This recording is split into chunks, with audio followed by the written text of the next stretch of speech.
À la fin de cette vidéo, tu seras en mesure de prendre exactement le même type de trade avec l'utilisation d'un seul et unique concept, le FVG inversé. Salut tout le monde et bienvenue dans cette nouvelle vidéo. Aujourd'hui, on va voir ensemble le concept que je préfère chez ICT et la Smart Money de manière générale. On va parler du FVG inversé. Je vais d'abord commencer par définir ce qu'est un FVG inversé en voyant toute la partie théorie et on passera ensuite à une deuxième partie plutôt pratique avec divers exemples directement sur le graphique.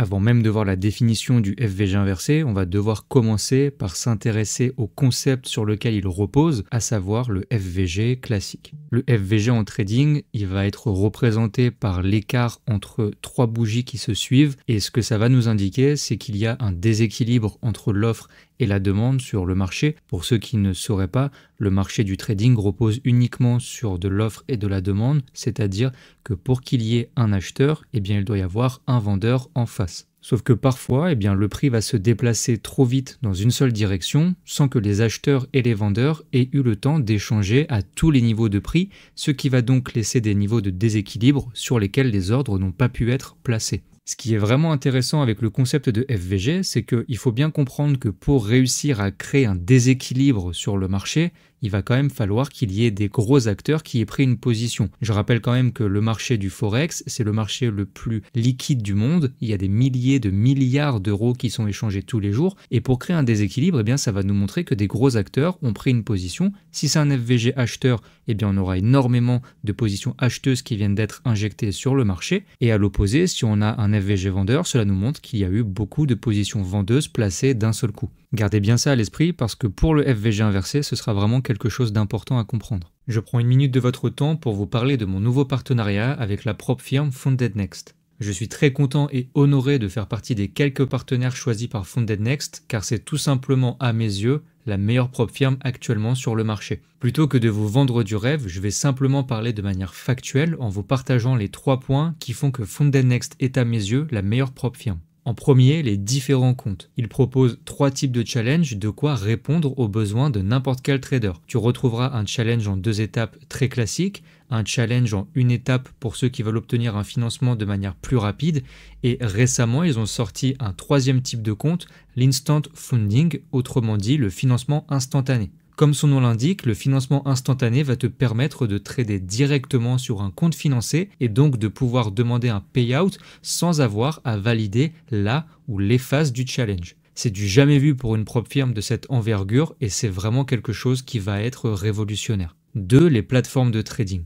Là où beaucoup de propres firmes vont se limiter à une seule plateforme, Founded Next te propose de choisir entre MetaTrader 4, MetaTrader 5, CTrader ou encore MatchTrader.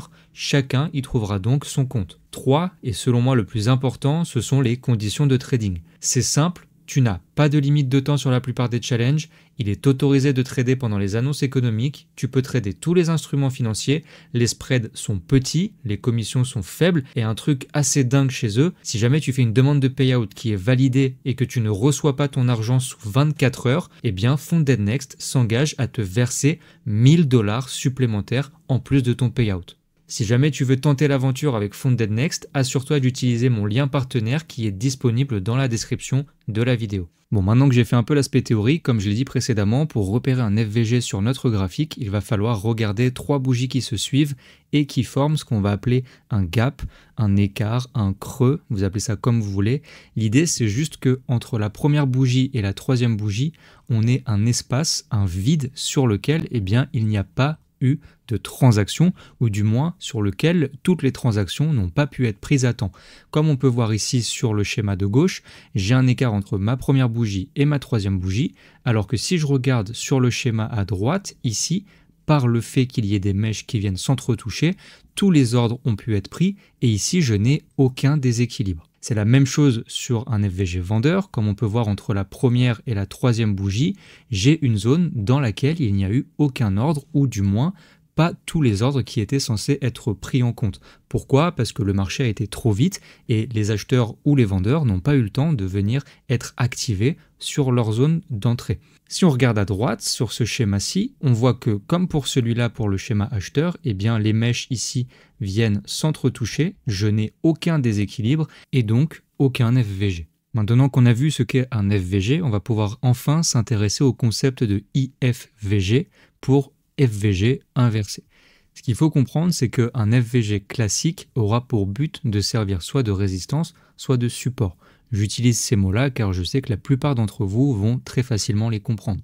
Ce que ça veut dire, c'est que pour un FVG vendeur, le prix est censé retourner, combler ce déséquilibre qui a été créé par cet FVG, puis rebondir dessus pour prendre un achat. Okay, sur le FVG vendeur, c'est la même chose à l'inverse, c'est-à-dire qu'on doit revenir combler ce déséquilibre pour repartir cette fois-ci prendre une vente. Si je vois cet FVG acheteur comme un potentiel support et cet FVG vendeur comme une potentielle résistance, ça va me permettre de faciliter l'explication qui va suivre. Le FVG inversé, pour faire simple, ça va être comme si un support devient résistance et une résistance devient support. Si je refais rapidement un schéma avec quelques petites flèches, imaginons ici que j'ai une zone de résistance. Ok, on va mettre ça comme ça. Eh bien, une résistance qui devient support, normalement jusque-là vous arriverez à me suivre, c'est le moment où on vient casser cette zone de résistance et on revient retest pour que ça devienne une zone de support pour cette fois-ci partir à la hausse. Ok, une résistance qui se fait casser et qui devient support. Le concept de FVG inversé, c'est exactement la même chose, sauf qu'au lieu de prendre un support ou une résistance classique comme vous avez pu l'apprendre à vos débuts en trading, eh bien on va utiliser le FVG. Et donc ce que ça veut dire, c'est qu'au lieu de rebondir à l'achat pour un FVG vendeur, on va attendre que le prix vienne casser cet FVG pour ensuite retest et nous placer en vente. Inversement, pour un FVG vendeur ici, on va attendre de casser par le haut pour retest et se placer en achat. Ce qui veut dire que tout est complètement opposé, puisque avant on utilisait un FVG acheteur pour prendre un achat et un FVG vendeur pour prendre une vente, et ici c'est l'inverse. Le FVG acheteur va devenir une zone sur laquelle on va chercher une vente et le FVG vendeur va être une zone sur laquelle on va chercher un achat. Voici donc à quoi ça va ressembler visuellement. Si jamais tu veux faire une capture d'écran, n'hésite pas. Allez, maintenant qu'on a fait le tour sur tout l'aspect théorique du FVG inversé, on va pouvoir passer à un aspect plus pratique et surtout voir dans quelle situation est-ce qu'on va pouvoir utiliser ce concept. Ce qu'il faut comprendre, et c'est vraiment primordial, c'est que tu ne vas pas pouvoir trader absolument tous les FVG inversés que tu vas voir sur le graphique. Pour filtrer les bons des plus mauvais IFVG, personnellement, j'utilise deux manières. La première, c'est que je vais attendre qu'une liquidité se fasse récupérer pour pouvoir avoir un retournement qui sera confirmé par mon FVG inversé.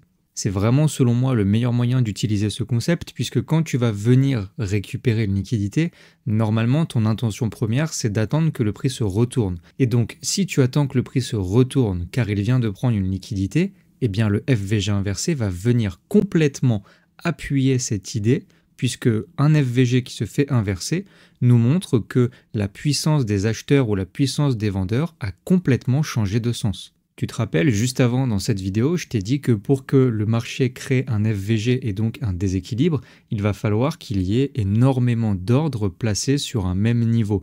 Eh bien, imagine le nombre d'ordres nécessaires pour venir inverser ce même niveau.